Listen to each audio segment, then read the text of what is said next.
Buenas tardes. Bienvenidos a esta primera parte del conversatorio sobre técnicas de neuroaprendizaje apoyadas en la inteligencia artificial. Antes de dar inicio, me gustaría dar las gracias a la Academia Nacional de la Ingeniería y el Hábitat y muy especialmente al doctor Alfredo Abella por la gentileza de invitarme a participar de nuevo en estas sesiones que organiza semanalmente la Comisión de Telecomunicaciones e Informática de la Academia Nacional de la Ingeniería y el Hábitat. Muchas gracias también a todos ustedes por su asistencia.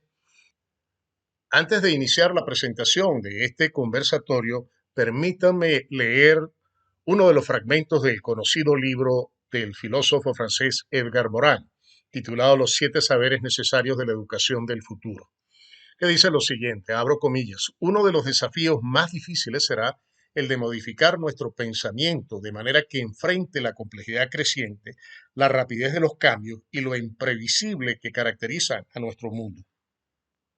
Pues bien, el primer saber que él describe en su libro tiene que ver con el conocimiento y se puede expresar en esta frase que dice conocer lo que es conocer. En otras palabras, Morán le da importancia al proceso de conocer lo que es el conocimiento. Y por supuesto, eso tiene que ver directamente con la forma como nosotros aprendemos. En otras palabras, parte fundamental de la educación del futuro es conocer cómo se conoce y cómo se aprende. En la medida que conozcamos cómo aprender, en esa medida y vamos a poder mejorar nuestros procesos de aprendizaje. Bien, he organizado esta presentación en tres partes. En primer lugar, veremos las relaciones que hay entre la neurociencia y la inteligencia artificial. Seguidamente veremos las técnicas de aprendizaje de la neurociencia, en particular del neuroaprendizaje y de la inteligencia artificial. Y luego veremos cómo utilizar estas técnicas para aprender en esta era digital que está marcada por grandes transiciones, grandes cambios y sobre todo por una fuerte influencia de las tecnologías, particularmente de las tecnologías digitales, tal como hemos visto en los últimos años con el resurgimiento de la inteligencia artificial, en particular de la inteligencia artificial generativa. En esta primera parte vamos a ver entonces qué relaciones existen entre la neurociencia y la inteligencia artificial. Veremos qué capacidades cognitivas han desarrollado estas inteligencias artificiales hasta el presente. Empezamos entonces con una definición de lo que es la neurociencia, que dice lo siguiente: la neurociencia es el campo científico que se ocupa del estudio del sistema nervioso, incluidos el cerebro, la médula espinal y los nervios periféricos. Su objetivo es comprender cómo el sistema nervioso se desarrolla, se estructura y funciona, y cómo estas características se relacionan con el comportamiento, la cognición, la percepción y otros aspectos de la experiencia humana y animal. Cierro comillas. Esta definición me la dio el chatbot ChatGPT en una comunicación personal realizada unos días atrás. Pues bien, la neurociencia es entonces mucho más que una sola disciplina, es un conjunto de disciplinas que se han venido desarrollando desde tiempos remotos, pero que en los últimos años ha adquirido relevancia por la importancia que tiene el estudio del cerebro como tal. A partir de este estudio del cerebro han emergido distintas ramas de la neurociencia, dentro de las de cuales destacan las que vemos en esta lámina. La neurociencia médica por un lado, la neurociencia molecular y celular por otro lado, el desarrollo y plasticidad del cerebro, la neurociencia de los sistemas y comportamiento, la neurociencia computacional y la neurociencia cognitiva son algunas de las que ya existen y que están especialmente vinculadas con la parte biológica del estudio del cerebro. Nosotros en esta presentación nos vamos a concentrar en la neurociencia cognitiva. Bien, por otro lado, la inteligencia artificial se define de la siguiente manera. John McCarthy, que es uno de los padres, de los fundadores de la inteligencia artificial, la describió en 1955 como la ciencia e ingeniería de hacer máquinas inteligentes. Es decir, la ciencia de entender los fenómenos relacionados con la inteligencia y cómo llevarlos a cabo en máquinas, y la ingeniería que tiene que ver con el desarrollo de soluciones vinculadas con la construcción, ¿verdad? Prueba, desarrollo de las máquinas inteligentes. Otra definición un poco más reciente la da este autor Chohan en el año 2018, que dice lo siguiente, abro comillas: la capacidad de los sistemas informáticos para realizar tareas que normalmente requieren inteligencia humana, incluyendo el aprendizaje automático, la comprensión del lenguaje natural y el razonamiento, cierro comillas. La inteligencia artificial tiene entonces un conjunto de ramas, por un lado, que son las ramas tradicionales, como podemos ver en la parte derecha de esta lámina, que hemos denominado el panorama tecnológico de la inteligencia artificial y que hemos tomado de esta empresa Techninet Deals para ilustrar un poco cuál es el estado actual de la inteligencia artificial.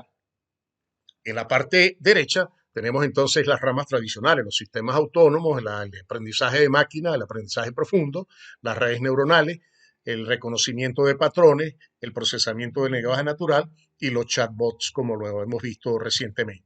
Por el lado de la izquierda vemos un conjunto de aplicaciones y subáreas de la inteligencia artificial que están estrechamente vinculadas con la neurociencia. Vemos, por ejemplo, la computación neuromórfica, la ciberseguridad cognitiva, los asistentes robóticos personales, los robots quirúrgicos autónomos.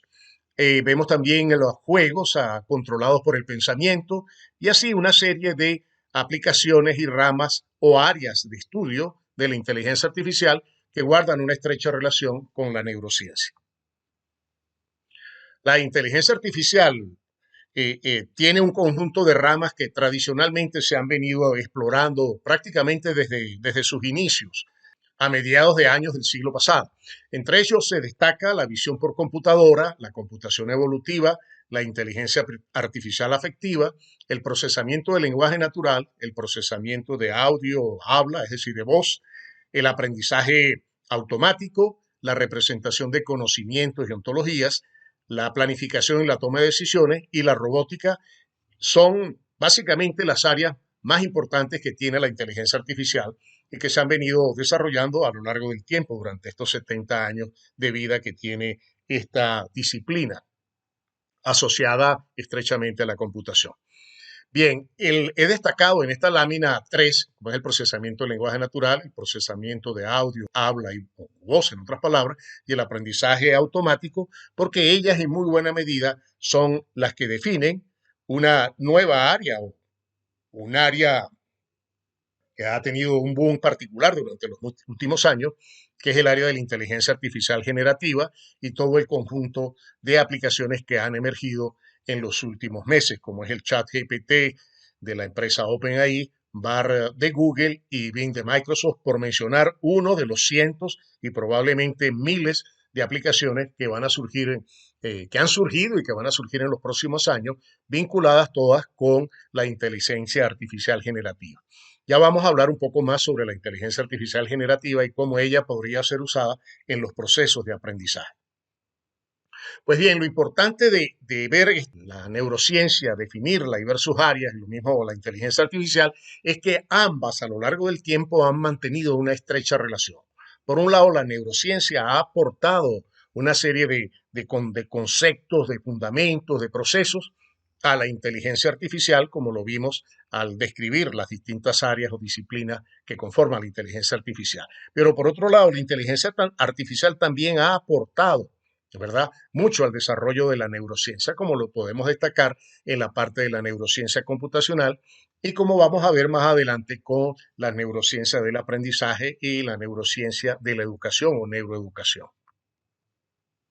Nos vamos a centrar entonces a lo largo del resto de esta presentación en la neurociencia cognitiva y cómo ella se aplica en el desarrollo de distintas aplicaciones vinculadas con la inteligencia artificial y cómo tanto la neurociencia cognitiva como estas disciplinas de la inteligencia artificial pueden ser utilizadas en los procesos de aprendizaje de los seres humanos.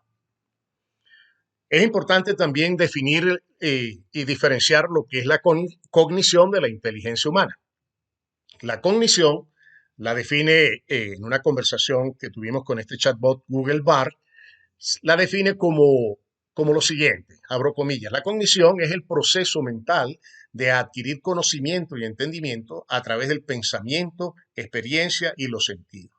La cognición incluye un conjunto de procesos mentales ampliamente explorados en el área de la psicología cognitiva, como son la percepción, la atención, la memoria, el lenguaje, el razonamiento y la resolución de problemas, por mencionar algunos de los más importantes.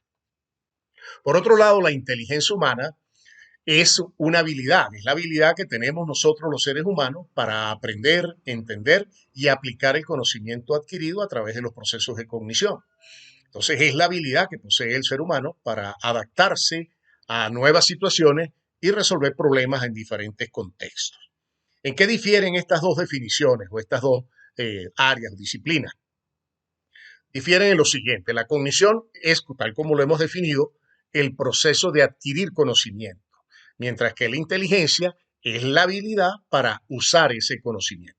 De manera tal, pues, que cognición e inteligencia son elementos diferentes, pero que están estrechamente vinculados. Vamos a ver con un poco más de detalle el concepto de inteligencia humana y para ello vamos a traer a discusión una conocida teoría del área de la psicología, que es la teoría de las inteligencias múltiples del psicólogo Howard Gardner. Howard Gardner define a la inteligencia humana como una habilidad para resolver problemas o crear productos que son valorados dentro de uno o más ambientes culturales. Dice Gardner en su libro Estructuras de la mente, la teoría de las inteligencias múltiples, que no existe una inteligencia única en el ser humano, sino una diversidad de inteligencias que marcan las potencialidades y acentos significativos de cada individuo. Gardner divide las inteligencias en tipos, las clasifica en tipos. Entonces, él describe en su libro 9 tipos de inteligencia diferentes. La inteligencia musical, que tiene que ver con discernir los sonidos, su tono, el tiempo, el ritmo, el timbre. La inteligencia visual espacial, que desarrolla las capacidades de visualizar, recrear, manipular los espacios mentalmente.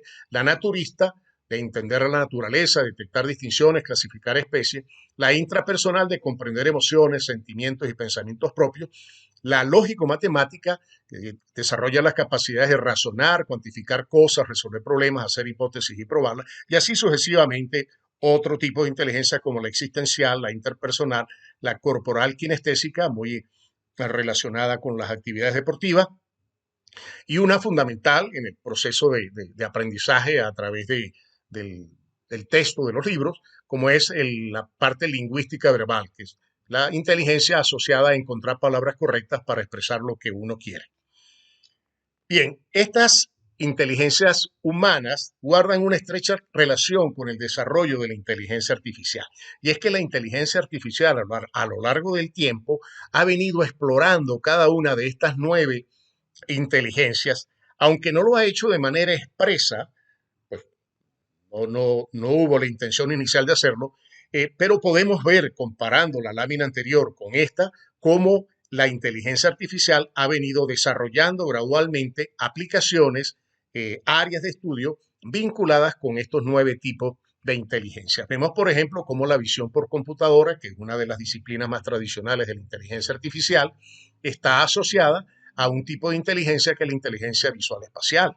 Vemos también cómo el procesamiento de audio y habla está asociado con la inteligencia musical, el procesamiento del lenguaje natural con la inteligencia lingüístico-verbal, la robótica con la corporal kinestésica y así sucesivamente. La IA afectiva con la intrapersonal e interpersonal, los sistemas expertos con la lógico-matemática, igual que el aprendizaje automático y la planificación. Entonces existen pues estrechas relaciones entre la inteligencia artificial y la inteligencia humana en términos pues de ese modelo que desarrolló Gardner para poder describir lo que es la inteligencia humana. He destacado el procesamiento de audio, habla, el procesamiento del lenguaje natural y el aprendizaje, porque ellos forman la base fundamental, o sea, son las disciplinas fundamentales sobre las cuales se ha construido la inteligencia artificial generativa y todo ese amplio grupo de aplicaciones que se están desarrollando y que están surgiendo durante los últimos años. ¿Qué capacidades cognitivas tienen entonces las inteligencias artificiales tal como existen ahorita? En términos de la cognición, las inteligencias artificiales son capaces de aprender, de razonar, de procesar el lenguaje natural, de percibir a través de la visualización de medios visuales, de crear arte, por ejemplo, crear una novela como es el caso de las inteligencias artificiales generativas, y tienen también la capacidad de adaptarse al entorno donde ellas operan y de ejecutar autónomamente, como es el caso particular de los robots. Entonces, estas son, en esencia, las capacidades cognitivas que actualmente manejan las inteligencias artificiales. Todo ello se enmarca dentro de un tipo de inteligencia artificial que se llama las inteligencias artificiales específicas, ya que las generales pues están asociadas a muchos más aspectos de las capacidades cognitivas y las capacidades físicas de los seres humanos, cosa que hasta el momento aún no se ha logrado, pero que probablemente en los próximos años se puedan desarrollar inteligencias artificiales generales, o sea, capaces de desarrollar la mayoría de las capacidades cognitivas y físicas que tenemos nosotros los seres humanos. Veamos concretamente el caso de las inteligencias artificiales generativas. O sea, de qué son capaces estas inteligencias artificiales generativas como el chat GPT o Barra de Google o Bing de Microsoft. Una inteligencia artificial generativa emula procesos cognitivos que son propios del ser humano. ¿Cuáles son esos procesos ya en detalle? Bueno, estos sistemas o estas inteligencias artificiales son capaces de responder preguntas, es decir, de establecer una conversación de pregunta y respuesta con el usuario. Son capaces de realizar análisis semántico de un texto, por ejemplo, de llevar a cabo cálculos y operaciones aritméticas, matemáticas, de explorar y de buscar conocimiento general sobre una determinada disciplina, comprender una lectura, es decir, darle un texto para que nos permita describir en qué consiste ese texto, cuáles son los aspectos fundamentales del texto, capaces de resumir también un texto, de realizar inferencia lógica, de razonar, de reconocer patrones en un conjunto de datos que se le suministren a la aplicación, de traducir, de hacer traducciones de un idioma a otro, por supuesto, de dialogar con el usuario, como si la inteligencia artificial generativa fuese una persona, es decir, establecer un diálogo generalmente a través del texto o a través de la voz. Son capaces de entender lenguajes, diferentes lenguajes, una gran variedad de lenguajes y de idiomas, de generar y depurar código, es decir, poder desarrollar código asociado a aplicaciones de software y por supuesto de generar imágenes, videos, música y voz. Son entonces aplicaciones capaces de emular procesos cognitivos, o sea, aplicaciones que emulan los procesos cognitivos muy propios de nosotros los seres humanos. Esas capacidades aumentan en la medida que aumentan los parámetros durante el entrenamiento, como lo podemos ver en esta lámina. En la medida que haya más parámetros asociados a esas aplicaciones, en esa medida la aplicación es capaz de apoyar o de desarrollar o de realizar procesos cognitivos como los que acabamos de indicar. Ahora bien, un aspecto importante de todo esto es cómo se crean estas aplicaciones inteligentes, en términos, por supuesto, muy generales, ¿no? La inteligencia artificial y la computación han desarrollado a lo largo del tiempo técnicas para enseñarle a las máquinas, en primer lugar, a adquirir, representar y almacenar conocimiento. En segundo lugar, razonar sobre ese conocimiento y también actuar a partir del conocimiento representado. Gran parte de las técnicas, de las ramas de la inteligencia artificial y el apoyo que le ha dado la computación, pues están asociadas con estas tres funciones. Pero hay muchas técnicas que han sido también influidas por la neurociencia, o sea, que tienen su fundamentación en la neurociencia, otras tienen fundamentación en la filosofía, otras en la matemática, pero en relación a la neurociencia, la representación de conocimiento tiene mucho que ver porque se apoya en la ontología y en la manera de poder representar los conocimientos tal como uno lo hace mentalmente. Está también el aprendizaje de máquina, el aprendizaje por refuerzo, el reconocimiento de patrones y las redes neuronales son técnicas que se han venido usando y que están en la inteligencia artificial para desarrollar aplicaciones y que en buena medida se han basado en la neurociencia. Para crear y desarrollar aplicaciones inteligentes, nosotros los computistas usamos cuatro maneras o enfoques de pensamiento. Está el pensamiento ontológico por un lado, el pensamiento sistémico por otro lado, el computacional y el de diseño. Estas maneras de pensar o estas maneras de llevar a cabo y de desarrollar este tipo de aplicaciones están fundamentadas, como dije anteriormente, en la neurociencia, pero también en la filosofía, en la matemática, en la computación y en la ciencia de los sistemas. Ahora, luego de ver estas relaciones que hay entre la neurociencia y la inteligencia artificial y, y de explorar las relaciones que existen entre ellos y de explorar también la manera como se desarrollan, nos preguntamos lo siguiente. Hemos sido sumamente exitosos enseñándole a las máquinas a pensar y aprender. Eso ya lo podemos corroborar con el caso particular de los robots, el estado actual de los robots y, por supuesto, las inteligencias artificiales generativas. Entonces, si hemos sido tan exitosos enseñándole a las máquinas a pensar y a aprender, debe ser porque estas técnicas y estas maneras de pensar son muy buenas. Entonces me pregunto, ¿por qué no usar estas técnicas para mejorar nuestras capacidades y habilidades de aprendizaje? Entonces, esta pregunta es la que le vamos a dar respuesta a continuación. Vamos a ver en la segunda parte qué es el neuroaprendizaje, qué técnicas emplea el neuroaprendizaje y qué técnicas de inteligencia artificial podemos nosotros usar para aprender y combinar con el neuroaprendizaje para crear así nuevas maneras más efectivas, mucho más rápidas de aprender. Veamos primero qué es la neuroeducación y cómo se relaciona el neuroaprendizaje con la neuroeducación. Este concepto de neuroeducación emerge de la integración entre la educación, la neurociencia y la psicología y tiene por objetivo entender cómo el cerebro aprende y cómo este conocimiento puede utilizarse para mejorar los procesos de enseñanza y aprendizaje. Podemos dividir la neuroeducación en dos grandes disciplinas o ramas. La neurodidáctica, que está muy orientada al profesor, al docente, y que persigue mejorar la enseñanza en el aula, haciendo uso, por supuesto, de las técnicas de neuroeducación. Por otro lado está el neuroaprendizaje, que está orientado a los procesos cognitivos que están asociados precisamente a este proceso de aprendizaje. Es decir, cómo usar los procesos cognitivos en el aprendizaje y cómo usar, cómo describir, ¿verdad?, el qué hace el cerebro durante la ejecución de estos procesos cognitivos. Vamos a enfocarnos en este último, en esta última rama de la neuroeducación, conocida como neuroaprendizaje. Bien, el neuroaprendizaje pues guarda una estrecha relación con los procesos cognitivos. El neuroaprendizaje se inspira mucho en la psicología cognitiva y en sus procesos, los cuales pues están asociados al aprendizaje. Esos procesos cognitivos que guardan una estrecha relación con el aprendizaje y que nos permiten responder esta pregunta, ¿qué procesos cognitivos usamos nosotros los seres humanos para aprender? Pues son los siguientes. Está por un lado la percepción, está la atención, la memoria, el pensamiento, la comprensión, el razonamiento y la emoción. Todos estos procesos cognitivos juegan un papel fundamental durante el proceso de aprendizaje. Para aprender es necesario percibir, es decir, observar el objeto que queremos aprender a través de los sentidos, ¿verdad? Pero durante ese proceso de observación es importante también prestar atención.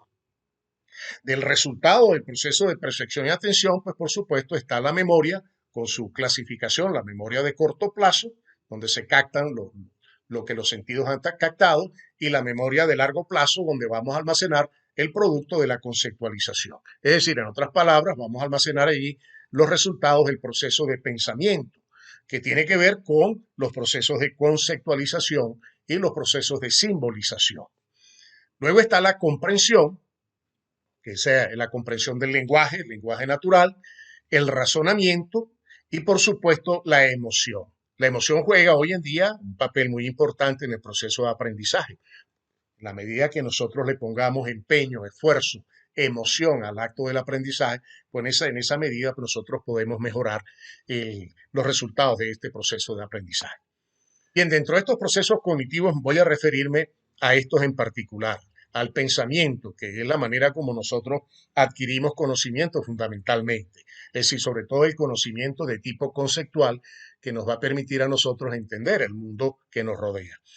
Dentro de estas formas de pensamiento, que son muy variadas, hay tres que voy a destacar seguidamente, que están el pensamiento ontológico, el pensamiento sistémico y el pensamiento computacional, como formas de pensamiento que provienen de la ingeniería y provienen de la ingeniería de sistemas, de la computación y de la inteligencia artificial, y que pueden ser utilizadas como parte de los procesos cognitivos para mejorar el aprendizaje. Veamos entonces esas tres maneras de pensar que podemos usar para resolver problemas y que, como dije, provienen de la inteligencia artificial, una, otra de los sistemas y la tercera de la computación. El pensamiento ontológico emplea la ontología, que es una de las ramas de la inteligencia artificial. Y durante el empleo, ¿verdad?, de esta disciplina, pues se utilizan los lenguajes de modelado para poder construir una ontología, es decir, poder caracterizar el objeto de estudio en términos de sus conceptos y las relaciones. Y elabora también modelos conceptuales utilizando lenguajes apropiados para la elaboración de esos modelos conceptuales. El pensamiento ontológico consiste entonces en, dado un determinado problema, conceptualizar el problema, es decir, identificar los objetos que componen el problema y las relaciones entre esos objetos, identificar las propiedades de cada objeto y representar los objetos y relaciones mediante un lenguaje artificial. Hay un conjunto muy amplio de lenguajes que se pueden utilizar y que se utilizan en ontología para elaborar estos modelos, o sea, estas representaciones de conocimiento. Pero en términos generales hay un lenguaje que hemos venido usando en ingeniería del software y también, por supuesto, en inteligencia artificial, conocido como el lenguaje UML, el lenguaje de modelado universal. Es un lenguaje que tiene las capacidades de poder representar conceptualmente cualquier sistema y poder describir distintos aspectos de ese sistema desde diferentes puntos de vista.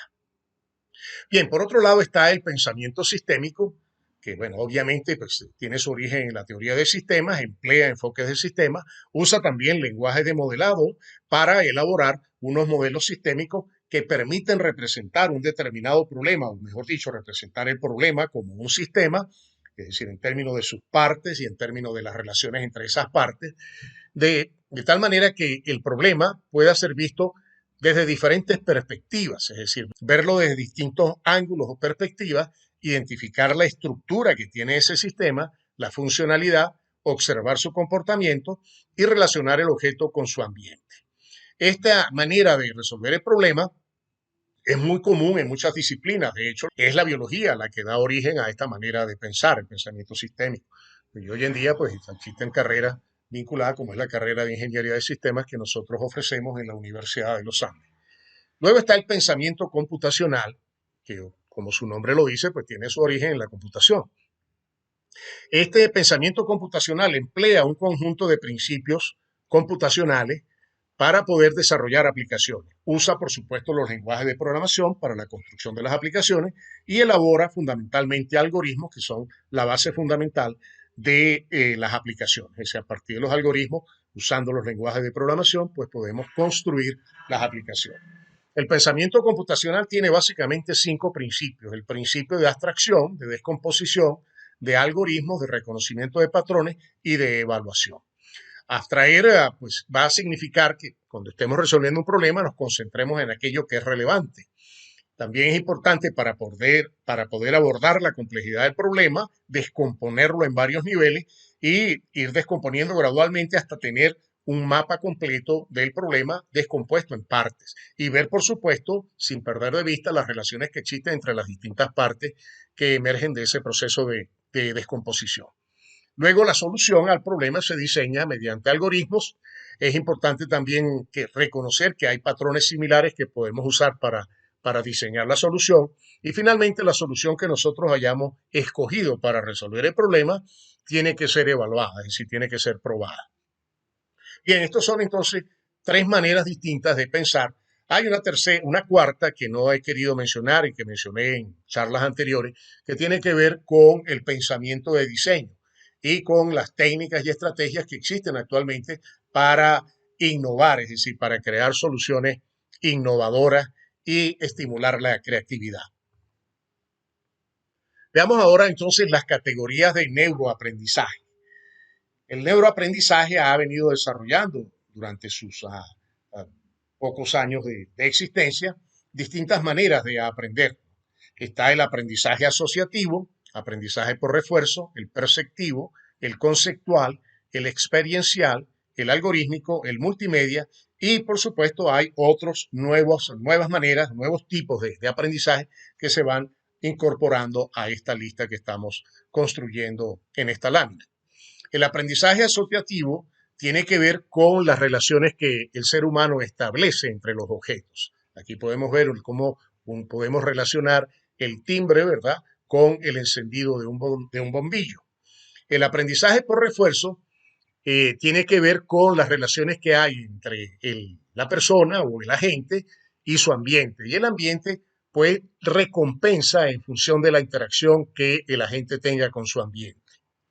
Luego está el aprendizaje perceptivo, que tiene que ver con los sentidos, es decir, los 5 sentidos que caracterizan al ser humano.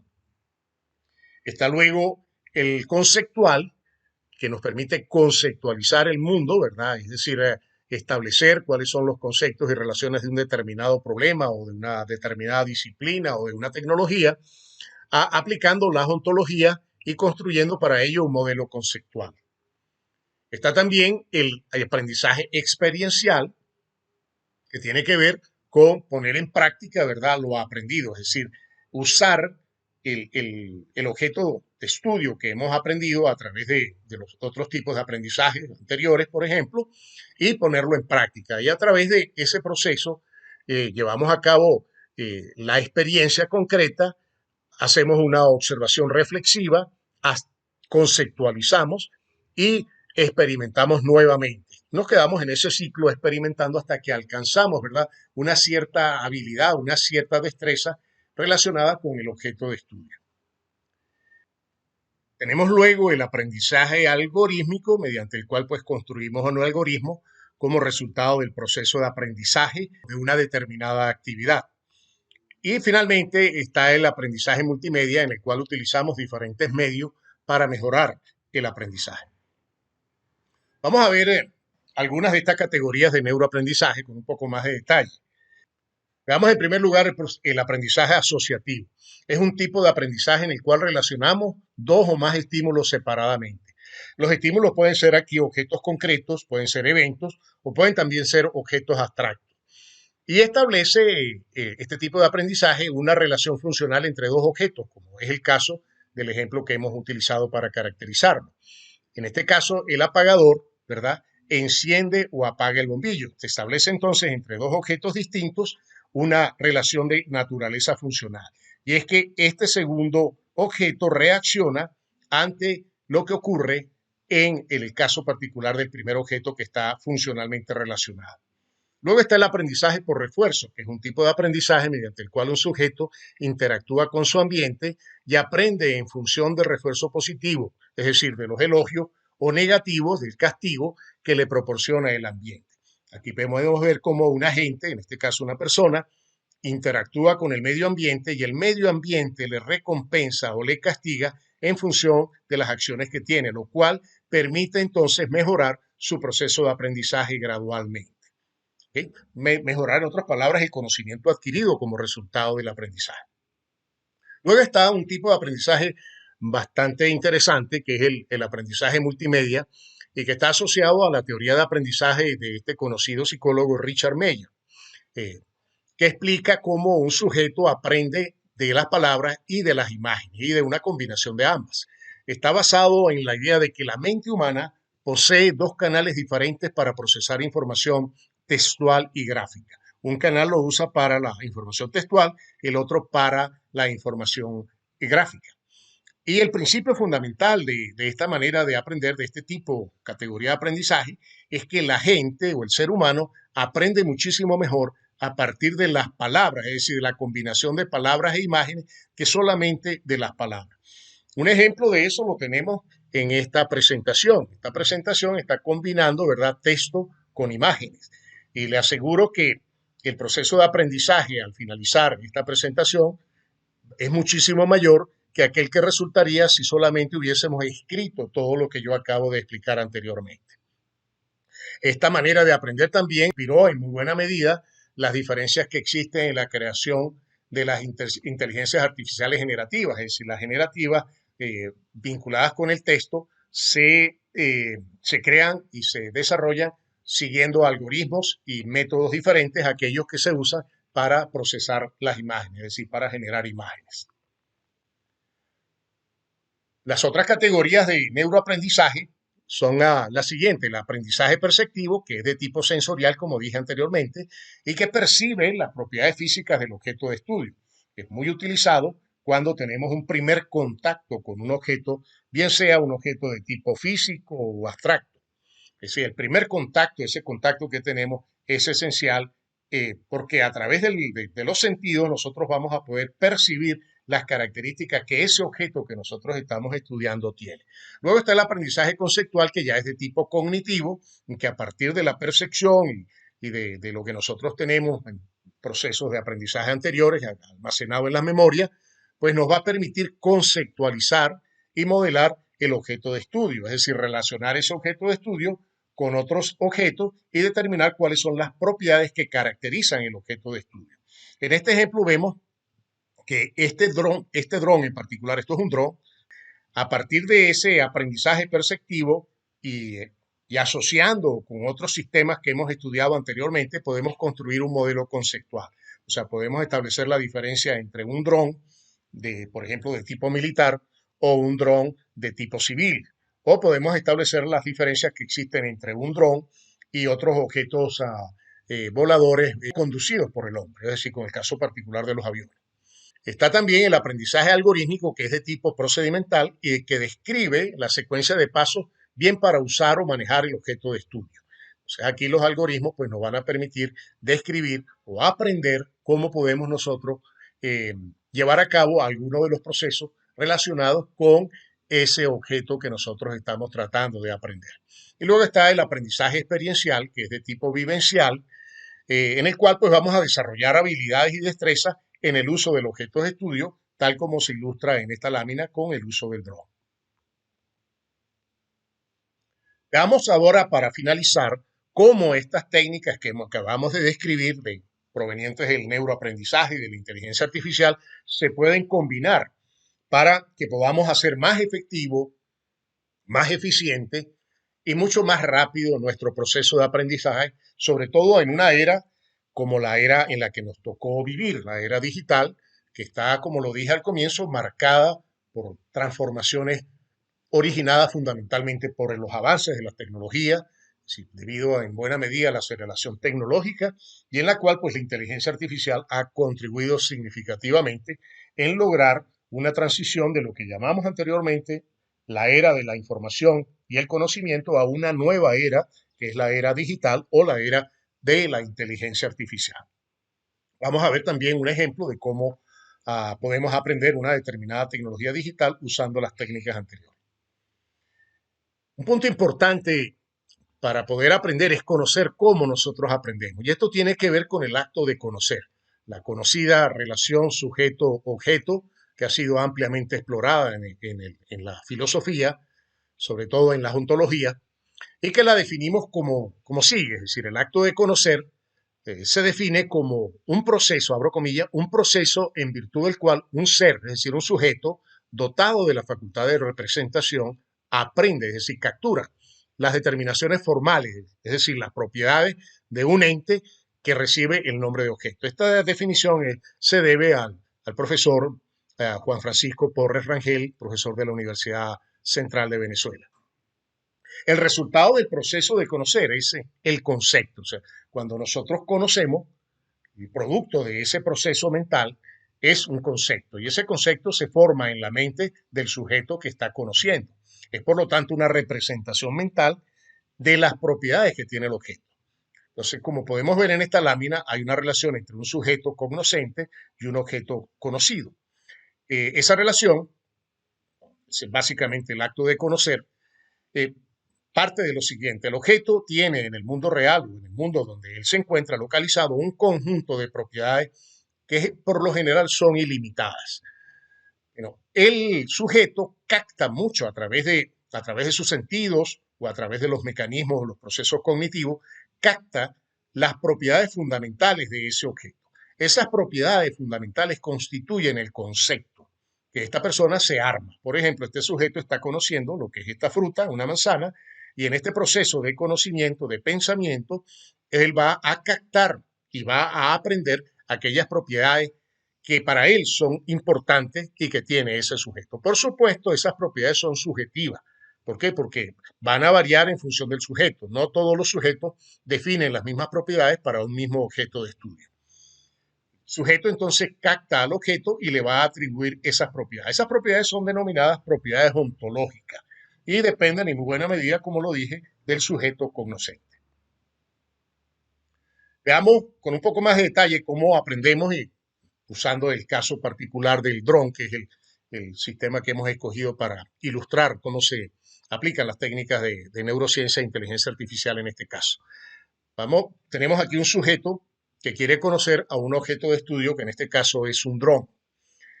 Este sujeto, ¿verdad? A través de los sentidos, activa el proceso de percepción, el proceso eh, cognitivo de percepción, que está fundamentado en los sentidos, va a permitirle captar las propiedades que tiene ese objeto. Es decir, en otras palabras, crear en su mente la huella y los engramas de lo que es ese objeto. Ese tipo de aprendizaje se llama aprendizaje perceptivo y permite captar, por supuesto, en términos muy generales, las propiedades que tiene ese objeto en particular, es decir, el objeto que él está viendo en ese momento.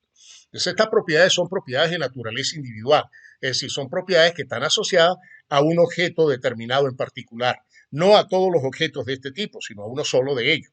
Entonces, este aprendizaje lo llamamos aprendizaje perceptivo y es el primer tipo de aprendizaje que ocurre cuando uno está conociendo un determinado objeto o estudiando un determinado problema. Luego está el aprendizaje conceptual, que tiene que ver con la conceptualización. Aquí ya el sujeto se va a crear un modelo mental que está formado por un conjunto de conceptos y relaciones. Los conceptos, que son las propiedades que le atribuye a ese objeto que acaba de estudiar, y las relaciones que existen entre esos conceptos y las relaciones con el entorno. Ese proceso de conceptualización le sucede entonces en muy buena medida al aprendizaje perceptivo en este proceso de adquirir conocimiento sobre una tecnología, como es el caso particular de los drones. Una vez que tenemos nuestro modelo mental, es necesario que lo podamos simbolizar para dos razones. Primero, para comunicar el conocimiento que hemos adquirido. Es decir, un medio de comunicación, de comunicar lo que hemos aprendido, pues requiere que nosotros simbolicemos ese aprendizaje conceptual. Pero también nos sirve para reforzar el aprendizaje que nosotros hemos realizado a través del aprendizaje conceptual y el aprendizaje perceptivo. Entonces, activamos dos tipos de aprendizaje, el algorítmico, el multimedia, haciendo uso de los lenguajes de modelado que existen y llevando a cabo un proceso de simbolización. Es decir, a través de la simbolización o el uso del lenguaje de modelado, pues representamos nuestro modelo mental y lo convertimos en modelos simbólicos que en muy buena medida van a captar y van a representar las propiedades que tiene el objeto de estudio. Entonces, el modelado constituye, como lo podemos ver, un elemento central del aprendizaje y también de la comunicación de ese aprendizaje, porque es a través de los modelos del objeto de estudio, es decir, los modelos que hemos construido con los lenguajes de modelado, el mecanismo que nosotros vamos a usar para nosotros poder comunicar lo que hemos aprendido, es decir, el conocimiento que nosotros adquirimos durante los procesos de aprendizaje perceptivo, conceptual, algorítmico, multimedia, etcétera. Bueno, veamos ya entonces cómo funciona este tipo de aprendizaje con un poquito más de detalle.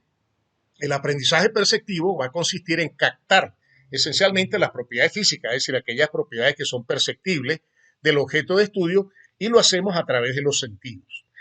Aquí exploramos el objeto de estudio y cada uno de sus elementos, es decir, lo vemos, lo tocamos, lo oímos, lo observamos, para poder establecer las propiedades físicas o perceptibles.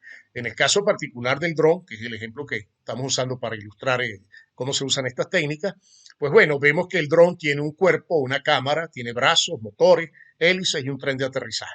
Tiene también un controlador de vuelo que tiene botones de control, botones de encendido, retorno, seguimiento, controlador de la cámara, receptor, etcétera. Tiene también otros componentes como los manuales, conectores, baterías y cargador. Bien, todo este aprendizaje perceptivo tiene que ver con este objeto en particular que estamos viendo. El siguiente proceso es que nos damos cuenta que ese objeto está relacionado con otros objetos similares. Entonces damos el salto del aprendizaje perceptivo asociado a un individuo a un aprendizaje conceptual mediante el cual nosotros asociamos ese objeto que hemos aprendido con otros objetos de naturaleza similar o de naturaleza diferente. Entonces aquí adquirimos conocimiento del objeto a través de la conceptualización y su respectiva representación, simbolización o modelado. Usamos para ello el pensamiento ontológico y sistémico.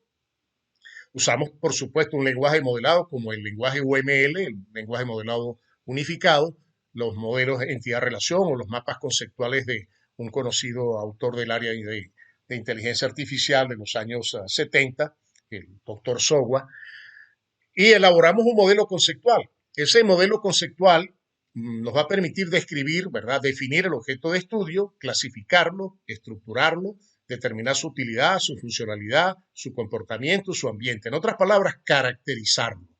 Y esa caracterización va a responder a una serie de preguntas. Por ejemplo, la definición del objeto de estudio responde a la pregunta de qué es y en qué se diferencia de otros objetos similares.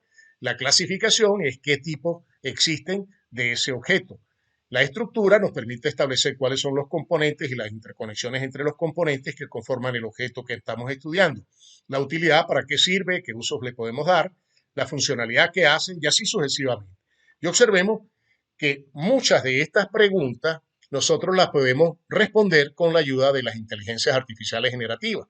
Entonces, las inteligencias artificiales generativas, como ChatGPT o BAR o Bing, nos van a ayudar enormemente en la construcción de estos modelos conceptuales, ¿sí? Elaborar el modelo conceptual como tal. Un ejemplo del modelo conceptual que construimos es este que está aquí. Aquí identificamos los conceptos que caracterizan a un dron. Vemos que hay distintos tipos de drones. Hay drones de uso civil, uso militar, hay drones de ala rotatoria, de ala fija. Y vemos también que el dron de uso civil tiene una o más aplicaciones móviles asociadas, tiene un controlador de vuelo, un sistema de navegación, sensores, actuadores, cámaras, batería, etc. Cada uno de estos objetos tiene sus propias características o propiedades que podemos entonces caracterizar también adicionalmente. Por ejemplo, el dron de uso civil tiene como propiedades una marca, un modelo, un serial, una altitud máxima, un rango, un peso, un precio y un uso recomendado. Y tiene también algunas operaciones que podemos utilizar para controlar. Por ejemplo, la operación de encendido, de subir, de descender, de girar a la izquierda, a la derecha.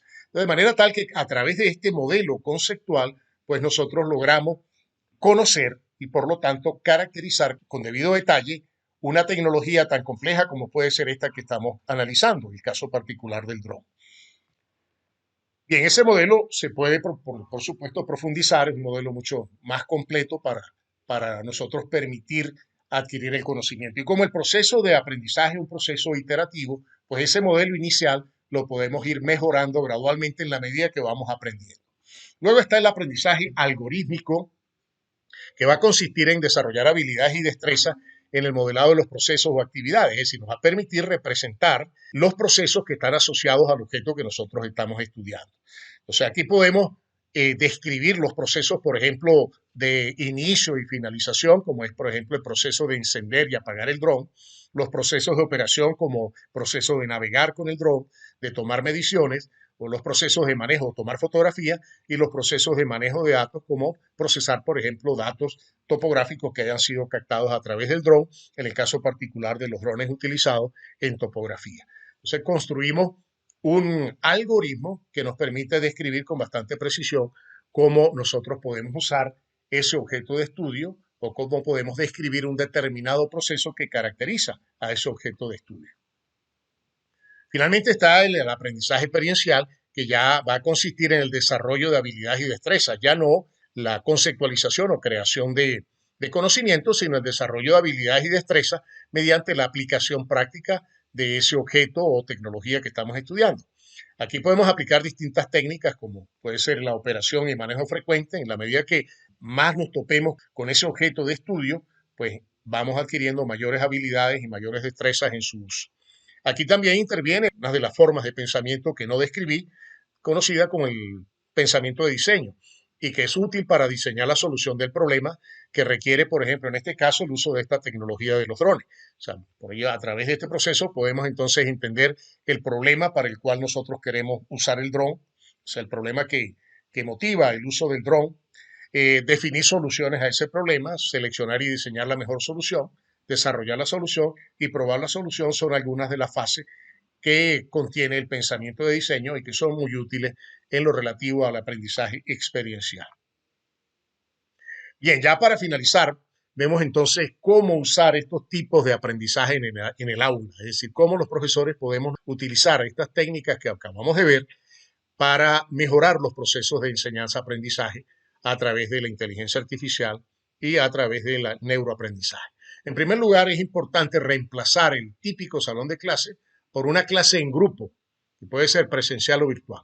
Aquí pasamos de un aprendizaje pasivo, un aprendizaje donde se establece una relación profesor a muchos estudiantes, a un aprendizaje activo donde todos interactúan. El profesor interactúa con los estudiantes y los estudiantes interactúan entre sí, en una relación de muchos a muchos. En este caso, el profesor se constituye en un guía, un facilitador del aprendizaje, y no aquel que conoce todo y que asume que los estudiantes van a aprender del conocimiento que él ha adquirido. La idea fundamental aquí es que de este grupo presencial, virtual y de las relaciones que surgen entre ellos, va a emerger un aprendizaje de carácter colectivo.